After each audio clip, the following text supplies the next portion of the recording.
പ്രിയ സിംഹകുട്ടി പ്രേക്ഷകരെ, എല്ലാവർക്കും പുതിയൊരു എപ്പിസോഡിലേക്ക് സ്വാഗതം. പുതിയൊരു എപ്പിസോഡ് എന്ന് പറഞ്ഞാൽ ഇതൊരു സിനിമ റിവ്യൂ ഒന്നുമല്ല. ഇത് മറ്റ് വിഷയങ്ങളോട് ബന്ധപ്പെട്ട റിവ്യൂ അല്ല.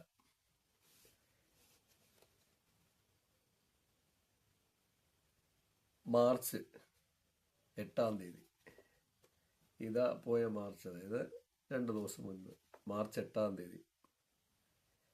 ലോകമെമ്പാടും വേൾഡ് വിമൻസ് ഡേ ആചരിക്കുകയാണ്. ഇന്ത്യയും അത് നന്നായിട്ട് ചെയ്യുന്നുണ്ട്. പല സ്ഥലത്തും ഇതിൻ്റെ ഇനാഗുറേഷനും കാര്യങ്ങളൊക്കെ നടന്നിട്ടുമുണ്ട്, നടക്കുന്നുമുണ്ട്. അപ്പോൾ അങ്ങനെ ഉള്ള ഈ സമയത്ത് വുമൻസിൻ്റെ മുന്നേറ്റത്തിൽ നമ്മൾ എവിടെ എത്തി, ഇന്ത്യ എവിടെ എത്തി, ഒന്ന്. രണ്ടാമത്, ഇന്ത്യയിലെ ടോപ്പ് ഗ്രേഡ് ലെവലിൽ നിൽക്കുന്ന 65% പെൺകുട്ടികളും ഗ്രാജുവേറ്റായ 95% പെൺകുട്ടികളും +2 വിദ്യാഭ്യാസം നേടിയ കേരളം എവിടെ എത്തി? 95%. 95% കുട്ടികൾ +2 വിദ്യാഭ്യാസം എന്ന് പറയുന്നത് പഴയ പ്രീ ഡിഗ്രി, ഒരു ഡിഗ്രിക്ക് തുല്യമാണത്. അതായത് മിനിമം ഒരു ഡിഗ്രിക്ക് തുല്യം തന്നെയാണ് ആ വിദ്യാഭ്യാസം. ഇത് എവിടെ എത്തി? അതാണ് എനിക്ക് പറയാനുള്ളത്, എൻ്റെ കാഴ്ചപ്പാടിൽ കൂടെ പറയാം. അത് പറയുന്നതിന് മുൻപായിട്ട് ഞാൻ ലോകത്തുള്ള എല്ലാവർക്കും വനിതാ ദിനാശംസകൾ നേരുന്നു. ഒപ്പം ഒരു വീട്ടിൽ ഒരു വനിതയുണ്ടെങ്കിൽ ആ ഒരു വനിത വീട്ടിൽ മാത്രം ആവശ്യമാണെങ്കിൽ ഇരിക്കുക എന്നുള്ളതേ ഉള്ളൂ. അത്യാവശ്യം എന്തെങ്കിലും ഉണ്ടെങ്കിൽ മാത്രം ഇരിക്കുക. ഇല്ലെങ്കിൽ ആ ഒരു വനിതയായാലും വീട്ടിൽ നിന്ന് പുറത്തിറങ്ങണം, പുറത്തിറങ്ങി പ്രവർത്തിക്കണം, ലോകം കാണണം, ലോകത്തെക്കുറിച്ച് അറിയണം. അറിഞ്ഞിട്ട് വേണം തിരിച്ച് നിങ്ങൾ വൈകുന്നേരം വീട്ടിലേക്ക് കടന്നു വരാൻ. ഇത് എന്തുകൊണ്ട് ഞാൻ പറയണമെന്ന് ചോദിച്ചു കഴിഞ്ഞാൽ, നിങ്ങൾ എത്ര ലോകം അറിയോ അത്രയും വീടുകൾ സുഗമമാവും. ഇല്ലെങ്കിൽ വീടുകളൊക്കെ പ്രക്ഷുബ്ധമാവും. ഇനി അത് ഞാൻ പറയുന്നതിന് കാരണം വ്യക്തമായ തെളിവോടെ ഞാൻ പറയാണ്. ഒരു കാലത്ത് ഇവരെ ആരെയും പുറത്തോ ഒന്നും ഇറക്കില്ലായിരുന്നു. കേരളത്തിൻ്റെ അവസ്ഥ തന്നെയാണ്. എൻ്റെ നാട് തെക്കൻ തിരുവിതാംകൂറാണ്, പഴയ കാലത്തെ രീതി പറഞ്ഞ്. നമ്മൾ പറയും പഴയ കാലത്ത് എന്തൊക്കെയോ ഇവിടുത്തെ സ്ത്രീകൾക്ക് അടക്കം ഉണ്ടായിരുന്നു, ഒതുക്കം ഉണ്ടായിരുന്നു എന്നൊക്കെ. യഥാർത്ഥത്തിൽ അടക്കം ഒതുക്കം ഉണ്ടായിരുന്നു എന്നല്ല എനിക്ക് തോന്നുന്നത്, അടക്കിയിട്ടിരുന്നു, ഒതുക്കിയിട്ടിരുന്നു എന്ന് പറയേണ്ടി. മനസ്സറിഞ്ഞ് ജീവിച്ച സ്ത്രീകളുണ്ട്, ഇല്ലെന്നല്ല. അത് എല്ലാവരെയും പറയാൻ പറ്റൂല. ഒരു വ്യക്തിയുടെ വ്യക്തി സ്വാതന്ത്ര്യം, അവരുടെ ചിന്തകൾ, അവരാഗ്രഹിക്കുന്ന മറ്റു കാര്യങ്ങൾ, ഇതെല്ലാം തന്നെയും ചില പർപ്പസ് കാര്യങ്ങൾക്ക് വേണ്ടി അല്ലെങ്കിൽ സമൂഹത്തിൽ കെട്ടിവച്ചിരിക്കുന്ന നിയമാവലികൾ കാരണം ഒതുക്കി വച്ചിരുന്നത് കൊണ്ടാണ് അത് എന്തോ പവിത്രമെന്നോ പരിഭാവനോ എന്നൊക്കെ പറഞ്ഞതായിട്ട് എനിക്ക് തോന്നുന്നത്. കുറച്ച് പേരില്ലെന്നില്ല, അത് അതിനുവേണ്ടി ത്യാഗം ചെയ്തവർ അല്ലെങ്കിൽ ലോകം കാണാത്തവർ. ഇന്നത് കാലം മാറി. ഇന്ന് ഈ കാലം മാറിയപ്പോൾ കേരളം അല്ലെങ്കിൽ ഇന്ത്യ വുമൻസ് ലെവലിൽ എവിടെ നിൽക്കുന്നു എന്നാണ് എൻ്റെ കാഴ്ചപ്പാടിൽ കൂടി ഞാൻ നിങ്ങളടുത്ത് പറയുന്നത്.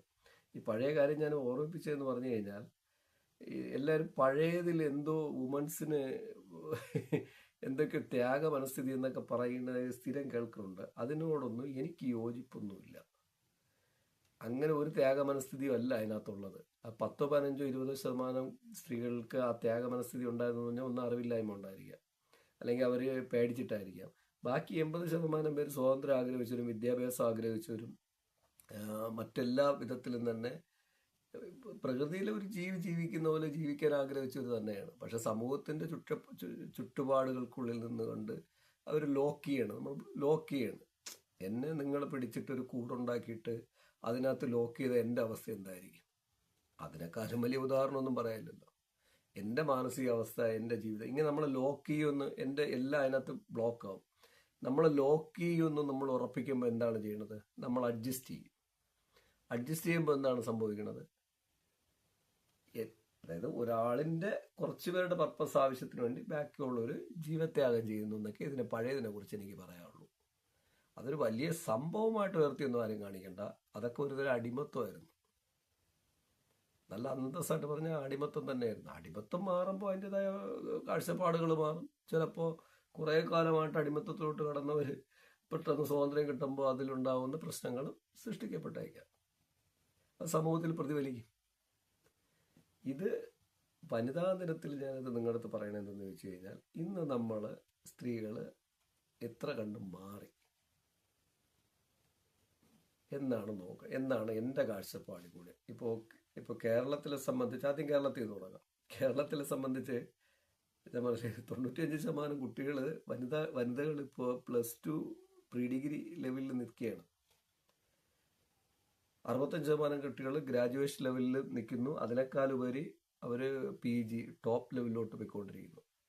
അത് അഭിനന്ദനം തന്നെയാണ്. അഭിനന്ദനവും വളരെ അഭിനന്ദിക്കാനുള്ള കാര്യമാണ്. കാരണം എന്താ പറഞ്ഞാൽ, ഒരു വീട്ടിലൊരു സ്ത്രീ പുറത്തിറങ്ങണമെന്ന് പറഞ്ഞു കഴിഞ്ഞാൽ, ഒരു സ്ത്രീ പുറത്തിറങ്ങി അവർ സ്വാതന്ത്ര്യത്തോടെ അധ്വാനിക്കുമ്പോഴും സ്വാതന്ത്ര്യത്തോടെ പ്രവർത്തിക്കുമ്പോഴും ആ വീട്ടിൽ ഒരു ഇൻകം കൂടെ വരണമെന്നാണ് അർത്ഥം. 2 കുട്ടികളുണ്ട്, 2 കുട്ടികളും പുറത്തിറങ്ങി, അത് പെൺകുട്ടിയാവട്ടെ ആൺകുട്ടികളാവട്ടെ, പുറത്തിറങ്ങി അവർ അധ്വാനിക്കുകയും ചെയ്യുമ്പോൾ, അവർ പ്രവർത്തിക്കുകയും ചെയ്യുമ്പോൾ അവിടെ ഇൻകം വരെയാണ്.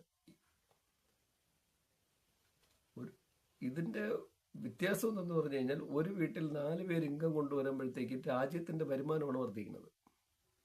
മനസ്സിലാവുന്നുണ്ടോ? ഈ വർധനം ഉണ്ടാവണമെങ്കിൽ എല്ലാവരും ലോകം കാണണം. പഴയ കാലത്ത് ലോകത്തെ ഏറ്റവും ടോപ്പ് സമ്പന്ന രാജ്യങ്ങളിലൊന്നായിരുന്നു ഇന്ത്യ. ഓർമ്മിക്കണം. ആ സമ്പന്നതയുടെ നിറയിൽ നിൽക്കുന്ന ഇന്ത്യയല്ല, ഏഷ്യൻ കൺട്രീസ്. ഭാരതം എന്നോ ഇന്ത്യ എന്നോ ഇപ്പോൾ പറയാൻ പറ്റില്ല, കാരണം അന്ന് നാട്ടുരാജ്യങ്ങളൊക്കെ ആയിരുന്നു. പിന്നെ ആ സ്ഥലത്ത് നിന്നിരുന്ന നമ്മൾ അന്നത്തെ കാലത്ത് വുമൻസ് പവർ വേറെ ലെവലുമായിരുന്നു. ആ ടൈമിലൊക്കെ അവിടെ നിന്ന് നമ്മൾ ഈ മതപരമായ ചട്ടക്കൂടുകൾ കൊണ്ട് തന്നെയാണ്, മതപരമായ ജാതിപരമായ 2 ചട്ടക്കൂടുകൾ, മതം ജാതി, ഇതിലുണ്ടാക്കി വെച്ചിരിക്കുന്ന അലിഖിത നിയമങ്ങൾ. ഈ നിയമങ്ങൾ കാരണം എല്ലാം തന്നെയും ബാക്കിലോട്ടാണ് വലിക്കുന്നത്. നമ്മൾ റിവേഴ്സ് ഗിയറിലേ വിടുകയുള്ളൂ. ടോപ്പ് ഗിയറിലോ ഫസ്റ്റ് ഗ്രേഡിലോ നമുക്ക് മുന്നോട്ട് പോകില്ല, തിരിച്ച് ബാക്കിലോട്ട് കൊണ്ടുവന്ന് നശിച്ചു പോയെന്നുണ്ട്. നമ്മുടെ നാട്ടിൻ്റെ സമ്പത്ത്, സ്വാതന്ത്ര്യം, ഉയർന്ന കാഴ്ചപ്പാടുകൾ, ഇതെല്ലാം നശിച്ചുകൊണ്ട് ഏതോ മതത്തിനകത്ത് നമ്മൾ ഉൾപ്പെട്ടുപോയി, അല്ലെങ്കിൽ ജാതി വ്യവസ്ഥയിൽ ഉൾപ്പെട്ടുപോയി. ഇതുകൊണ്ട് ഏറ്റവും കൂടുതൽ നഷ്ടം സംഭവിച്ചത് പുരുഷന്മാർക്കാണോ എന്ന് ചോദിച്ചാൽ അല്ല. പുരുഷന്മാർക്കുണ്ട്, എല്ലാ ജാതി വ്യവസ്ഥയൊക്കെ വരുമ്പോൾ ഉണ്ട്. അതിൽക്കാലും കൂടുതൽ ബ്രില്യൻ്റായ സ്ത്രീകളൊക്കെ ഒതുക്കപ്പെട്ടു പോയി. അതുകൊണ്ടാണ് ഞാൻ പറഞ്ഞത്, അവരോട് അങ്ങ് അഭിമാനിക്കേണ്ട പഴയ ചരിത്രം പറഞ്ഞാലും. അത് പിന്നെ കൂടുതൽ അഭിമാനം പറഞ്ഞാൽ ചരിത്രങ്ങളെല്ലാം ഇന്ന് പഴയതുപോലെയല്ല. നിങ്ങൾക്ക് ഗൂഗിളിലൊക്കെ സെർച്ച് ചെയ്താൽ നല്ല അന്തസ്സായിട്ട് കിട്ടും. കുറേ കാര്യങ്ങൾ ഇപ്പോൾ ഒഴിവാക്കുന്നുണ്ട്, രാജ്യ താല്പര്യങ്ങളും മറ്റൊക്കെ ബന്ധപ്പെട്ടില്ല. എങ്കിലും കിട്ടില്ലെങ്കിൽ നിങ്ങൾ പഴയ ലൈബ്രറികളിലൊക്കെ പോയിട്ട് പഴയ പുസ്തകങ്ങൾ, അതൊന്നും ആരും എടുത്ത് മാറ്റിയൊന്നുമില്ല, അതൊന്നും നമുക്ക് നശിപ്പിക്കാനും പറ്റില്ല. അവിടെയുണ്ട്, നിങ്ങൾ വായിച്ച് മനസ്സിലാക്കുക. ഞാനത് പറഞ്ഞെന്നുള്ളേ ഉള്ളൂ. കാരണം ഇപ്പോൾ നമ്മുടെ കേരളം ഇത്രയും ലിറ്ററേച്ചറിൽ നിൽക്കുമ്പോൾ വുമൻസ് നന്നായിട്ട് മുന്നേറിയോ? പൊതുവിൽ വളരെ നല്ല പരസ്യം ഞാൻ ഇന്ന് TV കണ്ടു കേട്ടോ. അത് കൂടെ കണ്ടുകൊണ്ടാണ് ഞാനിതിൽ വന്നത്. ഭയങ്കര പരസ്യം പറയണം. നമ്മൾ ഇന്ത്യയിൽ ടോപ്പ് ലിറ്ററൻസിയിലും 1ാം സ്ഥാനത്ത്, മറ്റെല്ലാ മേഖലയിലും 1ാം സ്ഥാനത്ത്, വേൾഡ് റാങ്കിങ്ങുമായിട്ട് കമ്പയർ സ്റ്റഡി ചെയ്യുമ്പോൾ നമ്മൾ 1ാം സ്ഥാനത്ത്. എന്തിലാണ്? അത് എഡ്യൂക്കേഷനിലാണ്. എന്നെ സംബന്ധിച്ച് എൻ്റെ അഭിപ്രായം പറയണമെങ്കിൽ, എഡ്യൂക്കേഷനിൽ നമ്മൾ 1ാം സ്ഥാനത്ത് എത്തിയിട്ടൊന്നും ഒരു കാര്യമില്ല. എഡ്യൂക്കേഷൻ എന്ന് പറയുന്നത് നമുക്കത് വിദ്യാഭ്യാസം ആവശ്യമാണ്, തൊഴിൽ ആവശ്യമാണ്. ഓപ്പണൈസ് ചെയ്യാൻ പഠിച്ചു നമ്മൾ. ഓപ്പണൈസ് അനുസരിച്ച് കുട്ടികൾ കൂടുതൽ വൈഡാവും. ആൺകുട്ടികളായിട്ട് പെൺകുട്ടികളായിട്ട് വൈഡാവാൻ ശ്രമിച്ചു. പക്ഷേ ഈ വിദ്യാഭ്യാസപരമായിട്ട് നമ്മൾ മുന്നിൽ നിൽക്കുന്നു എന്ന് പറഞ്ഞിട്ട് നമ്മുടെ ചിന്തകൾ മാറിയിട്ടുണ്ടോ? വസ്ത്രം മാറി, ജീവിതശൈലി മാറി, കെട്ടിടങ്ങൾ മാറി, വാഹനങ്ങൾ ഓടിക്കാൻ പഠിച്ചു. പക്ഷെ നമ്മുടെ പ്രവൃത്തി എന്താണ്? നമ്മുടെ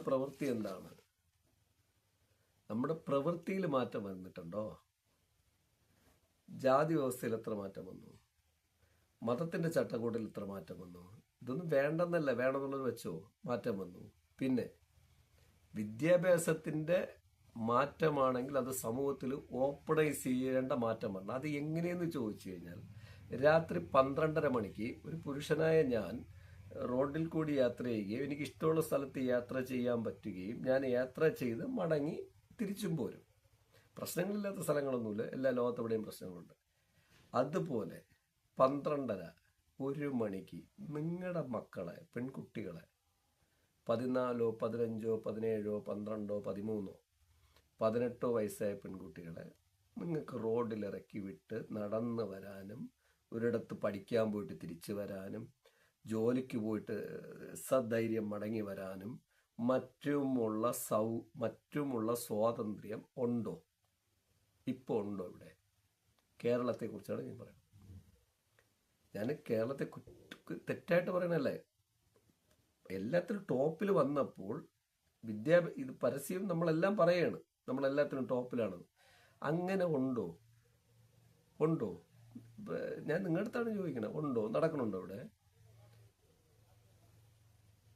അങ്ങനെ വരുമ്പോഴാണ് ആ നാട് ലിറ്ററസിയിൽ മുന്നിൽ വന്നിട്ട് കാര്യമുള്ളൂ. അതായത് 95% കുട്ടികളും +2 അല്ലെങ്കിൽ പ്രീ ഡിഗ്രി വന്നിട്ട് കാര്യമുള്ളൂ. 65% കുട്ടികൾ ഡിഗ്രി ഹോൾഡേഴ്സ് ആയിട്ട് കാര്യമുള്ളൂ. 50% കുട്ടികൾ, പെൺകുട്ടികൾ ലോകം മൊത്തം കീഴടക്കുന്ന ലെവലിലോട്ട് നമ്മളെ കുട്ടികൾ പോകുന്നുണ്ട്. പക്ഷേ നാട്ടിൽ എന്ത് മാറ്റം വന്നു എന്നാണ് ഞാൻ ചോദിക്കുന്നത്. ആ കണക്കിൽ നമ്മൾ നോക്കിയാൽ വിദ്യാഭ്യാസത്തിന്റെ വളർച്ചയ്ക്കനുസരിച്ച് നമ്മുടെ മാനസികാവസ്ഥ, കുട്ടികളുടെ ആയാലും സമൂഹത്തിന്റെ ആയാലും മതപരമായാലും ജാതിപരമായാലും പിന്നെ പിന്നെ ഒരു മാനസികാവസ്ഥയിൽ മാറ്റം ഉണ്ടോ എന്ന് ചോദിച്ചാൽ ഞാൻ പറയണില്ല. അങ്ങനെയാണെങ്കിൽ ഞാൻ ഈ പറഞ്ഞില്ലേ, ഇത് നടക്കും. ഇതിനേക്കാളും വിദ്യാഭ്യാസം കുറവുള്ള, ഇതിനേക്കാളും മറ്റു കാര്യങ്ങളിൽ നമ്മളെക്കാളും പിന്നിൽ നിൽക്കുന്ന പല രാജ്യങ്ങളും നമ്മളെക്കാളും മുന്നിലാണ്. സർവേ ഞാനുണ്ടാക്കിയ സർവേ ഒന്നുമല്ല, ലോകം മുഴുവൻ ഈ സർവേ നടക്കുന്നുണ്ട്. എത്ര രാജ്യങ്ങൾക്ക് ഞാൻ നേരത്തെ പറഞ്ഞില്ല, 12:30 മണിക്ക് 1 മണിക്ക് സ്വന്തമായിട്ട് നിങ്ങളുടെ കുട്ടിക്ക് ഒരു ബൈക്ക് ഓടിച്ചോ ഒരു സൈക്കിൾ ചവിട്ടിയോ വാക്ക് ചെയ്തോ വീട്ടിൽ സേഫായിട്ട് വരാൻ പറ്റും. അങ്ങനെ വരുന്ന കാലത്ത് മാത്രമേ എൻ്റെ അഭിപ്രായത്തിൽ അങ്ങനെ വരുന്ന കാലത്തിൽ മാത്രമേ ഒരു നാട്ടിലെ വുമൻസ് 95% ഡിഗ്രി എടുത്താൽ, 95% പ്രീ ഡിഗ്രി എടുത്താലും, അല്ലെങ്കിൽ 100% പ്രീ ഡിഗ്രി എടുത്താലും, 100% ഡിഗ്രി എടുത്താലും, 100% പോസ്റ്റ് ഗ്രാജുവേഷൻ എടുത്താലും, ആരായാലും, പെൺകുട്ടിയായാലും ആൺകുട്ടിയായാലും ആരായാലും മാറ്റമുണ്ടെന്ന് പറയാൻ പറ്റുള്ളൂ. അതുകൊണ്ട് ഒരുപാട് നമ്മൾ അങ്ങോട്ട് ഉയരുകയും വേണ്ട, ഒരുപാട് പരസ്യങ്ങൾ കൊടുത്തിട്ട് സ്റ്റാർ ആവുകയും വേണ്ട. അതിനുള്ള വാല്യൂ ഒന്നും ഞാൻ ഈ നാട്ടിൽ കാണുന്നില്ല. അത് ഞാൻ എൻ്റെ അഭിപ്രായം തുറന്ന് പറയുന്നുള്ളൂ. നിങ്ങൾക്ക് ഇഷ്ടപ്പെട്ടെന്ന് സ്വീകരിക്കാം, ഇല്ലെങ്കിൽ ഞാൻ നെഗറ്റീവ് പറയുന്ന ആളെന്ന് പറഞ്ഞ് എന്നെ വെച്ചോളൂ, അതെനിക്ക് കുഴപ്പമില്ല. ഞാനത് പറഞ്ഞെന്നുള്ളൂ. ഇത് ഞാൻ അതാണ് ഞാൻ പറഞ്ഞത്. ഇത് പറഞ്ഞുകൊണ്ട് എല്ലാവർക്കും നല്ല രീതിയിൽ, പക്ഷെ ഈ മാറ്റങ്ങൾക്കെല്ലാം തുടക്കം കുറിച്ച കുറേ വനിതകളുണ്ട്. അവർക്കെല്ലാവർക്കും കുറച്ച് വനിതകളെന്ന് പറയുമ്പോൾ നിങ്ങൾ ആലോചിക്കണം, കുറച്ച് പേരുണ്ട്. അപ്പോൾ ഒരുപാട് പേരുണ്ട്. അവരെല്ലാവരും എടുത്ത കഠിന പ്രയത്നത്തിൻ്റെ ഫലമാണ് ഇന്ന് ഈ വനിതകളായാലും ഇന്ന് അനുഭവിക്കണം. കുറച്ച് സ്വാതന്ത്ര്യമായാലും, കുറച്ചെന്നേ ഞാൻ പറയുള്ളൂ കേട്ടോ. ഒരു ഫ്രീ സ്വാതന്ത്ര്യം എന്നൊക്കെ പറഞ്ഞാൽ ഞാൻ പറയില്ല, ആ ലെവലിൽ വരണം, നാച്ചുറൽ ലെവലിൽ വരണം. അല്ലാതെ ആർക്കും പ്രത്യേകിച്ച് നാച്ചുറൽ ലെവലല്ലാതെ എനിക്ക് 12 മണിക്ക് പോവാം, അവർക്ക് 12 മണിക്ക് ആകുമ്പോൾ പറ്റരുത്, അങ്ങനെയൊക്കെ വന്നു കഴിഞ്ഞാൽ അത് ബുദ്ധിമുട്ടാണ്. പ്രകൃതിയിൽ ഒരു ജീവജാലങ്ങൾക്കും പർട്ടിക്കുലർ ടൈമൊന്നുമില്ല കേട്ടോ. പോകണമെങ്കിൽ എല്ലാവർക്കും എല്ലാ ടൈമിലും വർക്കൗട്ട് ചെയ്യാം, ഇല്ലെങ്കിൽ അങ്ങനെ അത് ഒതുങ്ങി നടക്കാം. അങ്ങനെ അല്ലാതെ ഒരു പ്രകൃതിയിൽ ഒരു വർക്കൗട്ട് ഞാൻ കണ്ടിട്ടില്ല. മനുഷ്യർക്ക് മാത്രമാണ് ഈ കുഴപ്പമുള്ളത്. അപ്പം അതങ്ങനെ നിൽക്കട്ടെ, അങ്ങനെ നിർത്തിയിരിക്കുകയാണ് ഞാൻ. എല്ലാവർക്കും, അതായത് ഇതിനു വേണ്ടി പ്രയത്നിച്ച് തുടങ്ങിയ, ഇത് ഇന്നും ഇന്നലെ ഉണ്ടായാലും ഇത്രയെങ്കിലും കൊണ്ടുവരാൻ കരുതി ഒരുപാട് പേര് അന്നത്തെ കാലത്ത് മുതൽ പ്രയത്നിച്ചിട്ടുണ്ട്. അങ്ങനെ പ്രയത്നിച്ചു വന്നവർക്കും ഇന്ന് പ്രയത്നിക്കുന്നവർക്കും ഇനി റിസ്ക് എടുക്കുന്നവർക്കും എല്ലാവർക്കും ഹാപ്പി വുമൻസ് ഡേ പറഞ്ഞുകൊണ്ട് ഞാൻ എപ്പിസോഡിലേക്ക് കടക്കുകയാണ്. അതായത് എൻ്റെ കാഴ്ചപ്പാട് മാത്രമാണ് ഞാൻ നേരത്തെ പറഞ്ഞത്. ഞാൻ ഇത് പറഞ്ഞിട്ട്